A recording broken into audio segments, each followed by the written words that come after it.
What's up, War Room? Welcome back. Joe Caporoso, Connor Rogers. We have an avalanche of questions on what was one of the more unique weeks so far. It's only Tuesday. We're recording this, that nondescript 4-8 team could have. We're going to use War Room to answer as many questions as we can. We're going to use the pod to mostly talk about reluctant to play gate and all of the latest news on the Jets quarterback situation. CR, how we doing? How we feeling before we get into the War Room Discord mailbag? No quiet days, no quiet weeks ever. Ever. Never a dull moment. Never a dull moment. It's really remarkable at this point, and a good time of the week to catch up on the Discord, which is always going at an alarming pace. So I'm excited to get into these questions. Yeah, we didn't rush into the emergency pod yesterday because we wanted to let the dust settle, which it has a little bit now, and we'll make some educated guesses on what comes next. But it's going to be a very busy week of content here. I'm going to work backwards up on the Discord question. So if we don't get to it in this one, we'll get to it in the pod or an extra episode we do later this week. First one from Rex_Ryan_F. I can't see the rest of the name. I know typically when you fire the head coach, you clean house with their assistants, except Boyer always survives. But if they fire Saleh, is there a world where they hire an offensive-minded coach and keep Ulbrich to run the defense? Also thinking of guys like Tony Oden and White Cotton who have done a great job. We've gotten a few iterations of this question where, if you make staff changes, can you hang on to the pieces? I do think it's becoming more and more of a real conversation about Robert Saleh's job security, probably even more so than Joe Douglas, definitely more so than Joe Douglas, I would say. I would like to think if they do fire Saleh that they wouldn't throw the baby out with the bathwater and keep some of their really talented defensive coaches, but it's more common, I think, in the NFL to see some type of exodus. I think a guy like Oden could be getting defensive coordinator interviews next year. I don't know if Ulbricht's going to be a head coach candidate because people are really only going to want to hire offensive minds, and you're not hiring from the Jets coming off of this year. So, look, if it's the end of the road with Saleh, I would hope they keep some big chunks of the defensive staff, including Ulbricht, but I wouldn't bet on that happening. I feel like they'd more clean coaching staff from top to bottom. No. Yeah, it's kind of complicated, right? Because you have a situation that this question is particularly hard to answer because if you go and say you get a young offensive coach, right, that really wants as little to do with the defense as possible and schematically believes in the current tree scheme-wise the Jets are in right now, then in my opinion, you would make a full court press and pitch to keep Ulbrich here, right? I mean, There's nothing wrong with the defense, okay? I want to make this as clear as possible when we are sitting here going, man, the Jets might have to really put a lot of not tough decisions, but a lot of guys on the chopping block because of how bad things have gotten. For me, the way they've drafted and built this defense to fit the personnel with their scheme and the success they've had, I would love if guys get fired, right, which is, always a tough talking point, but if Saleh's not back and they went with an offensive head coach, I mean, I would want Jeff Ulbrich back here, right? And you would think number 3 in DVOA, this defense, number 3. And credit to him, because we always criticize Hackett for this. Ulbricht's on the opposite end where he really knows how to go with the flow of the game. Like the Jets have had some tough starts to games, and he learns how to adjust on the fly. They come out of the half and they can pitch a shutout. He's really learned when to hit the aggression button and when not to. And they've had young player development under his staff. White Cotton on the D-line. You brought up Oden on the back end. So it's a tough question to answer because typically that's what happens.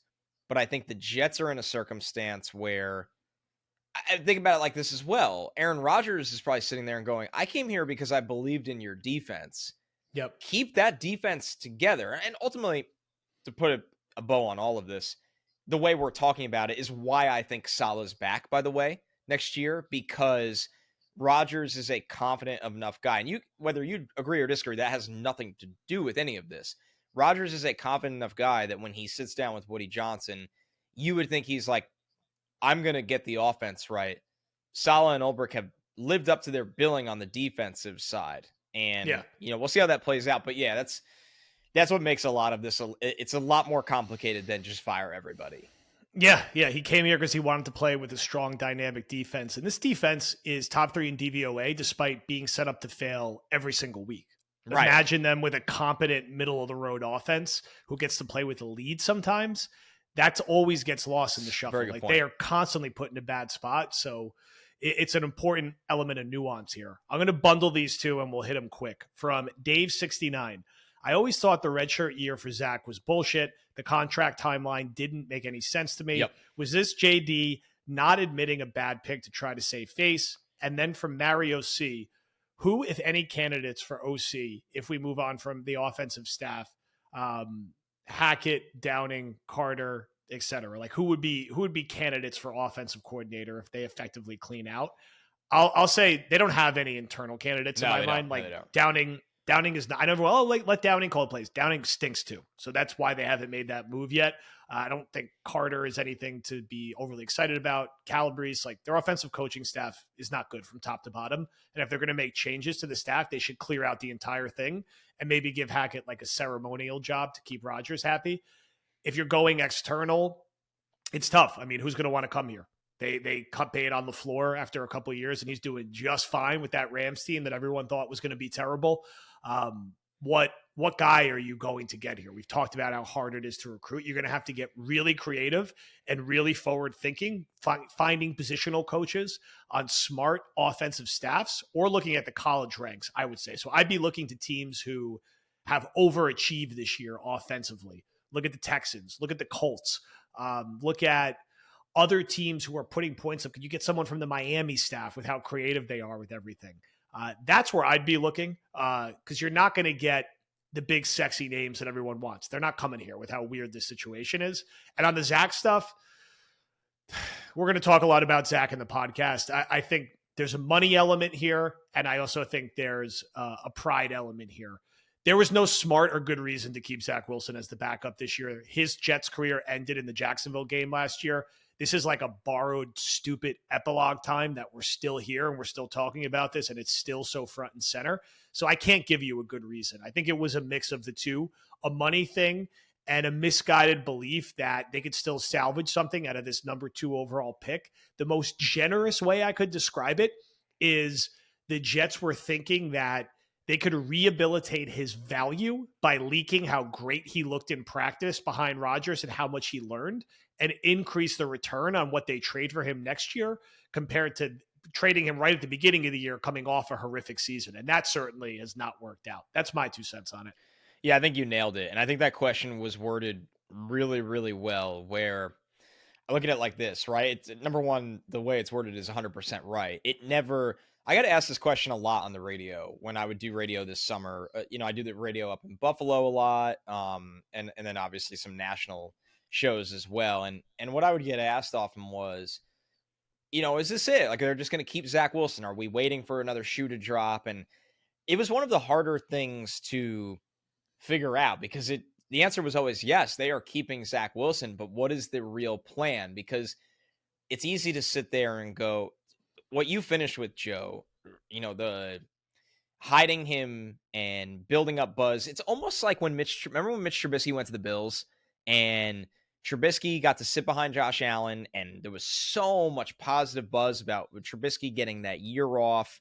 And he got a pretty good contract with the Steelers that he's still on, by the way. And when he has to play, still stinks. He's terrible. So there is some real thought to that, but the Jets never did that because Zach Wilson was always one play of a 39-year-old away from having to reveal himself again. And they played him a lot over summer, and it was an okay summer. It was a lot of the same. There was some good moments. There was some nothing moments. So it's very strange to me. I'm not ready to give Joe Douglas credit for that theory because he didn't do it the right way. If that was the way you were doing it, he's the third stringer.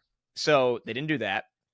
And then it goes back to the original point of the question where, it just felt like they, for whatever reason, didn't want the PR hit of Zach Wilson traded for a 6th round pick, right? Like whatever it may be, and nobody questioned it. And I'm not a beat reporter. Like I've said on this podcast many times before, the time I am in a scrum is at the combine because I do the NFL draft all year round. And Joe Douglas doesn't do a lot of media anyway. Robert Saleh does, but in credit to him for that. But it's a lot of local he has the Michael K show. He has a million pressers. He texts Joe Benigno. Yeah, apparently she's texting former radio hosts here. Let's not even go down that road as I laugh and almost choke on my water here. Seriously, though, when it comes down to that, nobody thought to ask, like, what is the plan for Zach Wilson? Because there was so many good vibes around Aaron Rodgers that people weren't thinking of that. Because it's true.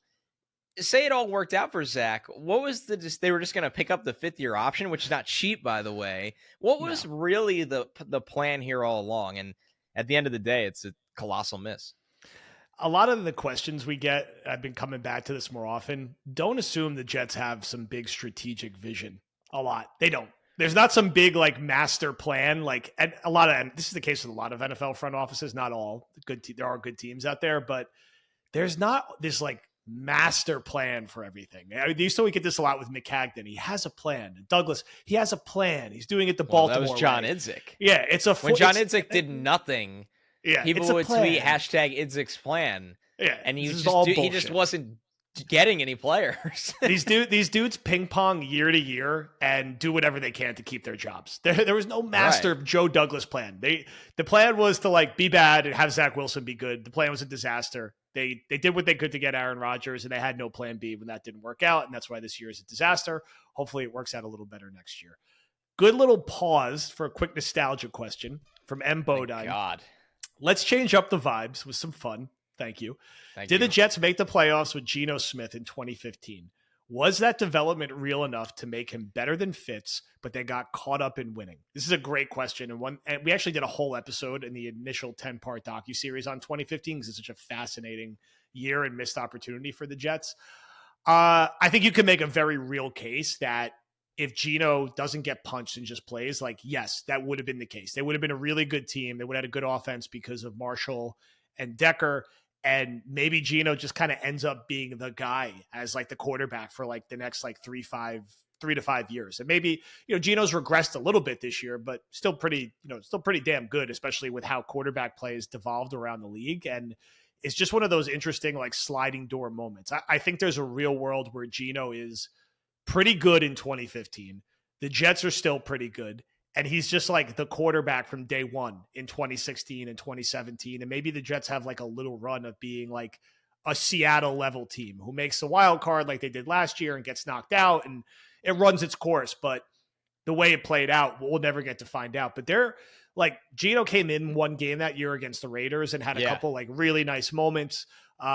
And, with 2016, he got hurt when he finally got a chance. Like, it would have been interesting to see what happened. And then, look, he went to be a backup and did nothing for 5 years and then got this opportunity. He's one of the most unique careers for a quarterback in recent NFL history. But I think he could have been. Like, there were enough moments in 2013 and 2014 where you can say, with Eric Decker and with Brandon Marshall and with Quincy Enunwa and with Chris Ivory and with that offensive line, like, they would have been just fine. And maybe Geno has some of those passing records that Fitzpatrick has now.